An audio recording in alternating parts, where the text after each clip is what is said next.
Ed heard a lot of great stuff about me coming in the door, but and we talked about that. He also heard, whatever you want to say, the negative stuff. What was the criticism of you back then? Well, I think Ed's point was,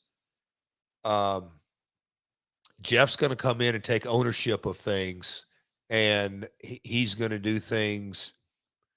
I'm trying to think how he would classify it. Ed did not want me, I don't say above him, but doing anything.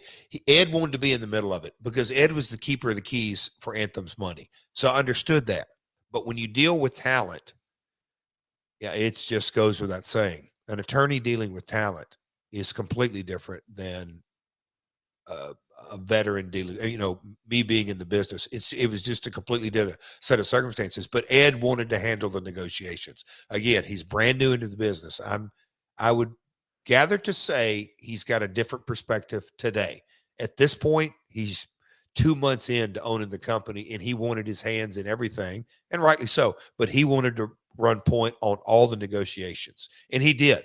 He wanted to take my advice on my side of it, and some he took good, and some he didn't take at all. But he wanted to run the show.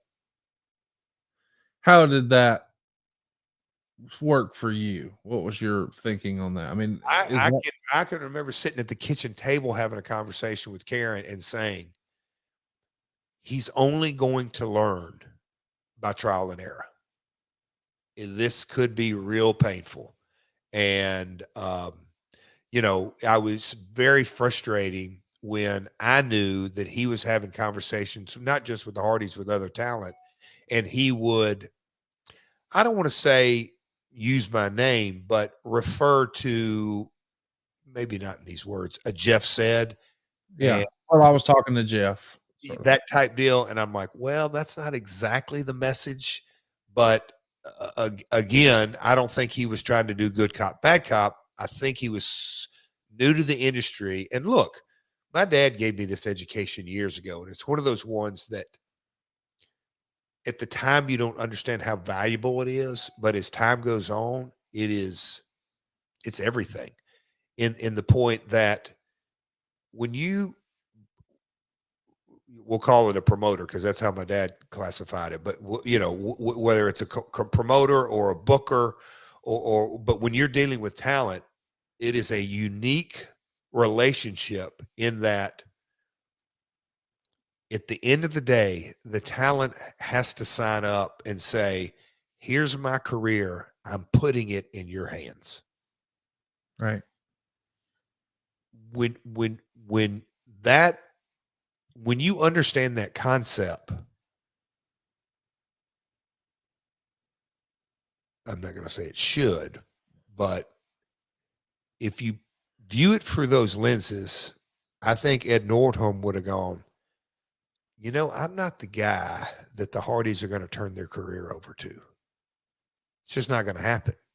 But when you have Lynn Asper and Anthem telling you, Ed, go to Nashville, their home offices there in Toronto, and get this ship straight and get it on the straight and narrow and getting this. Okay, so your highest paid talent would be the Hardys. Oh, I've got to run point on this. I absolutely have to run the show on this. It is really a difficult position to get into. And it ultimately, the wheels came off.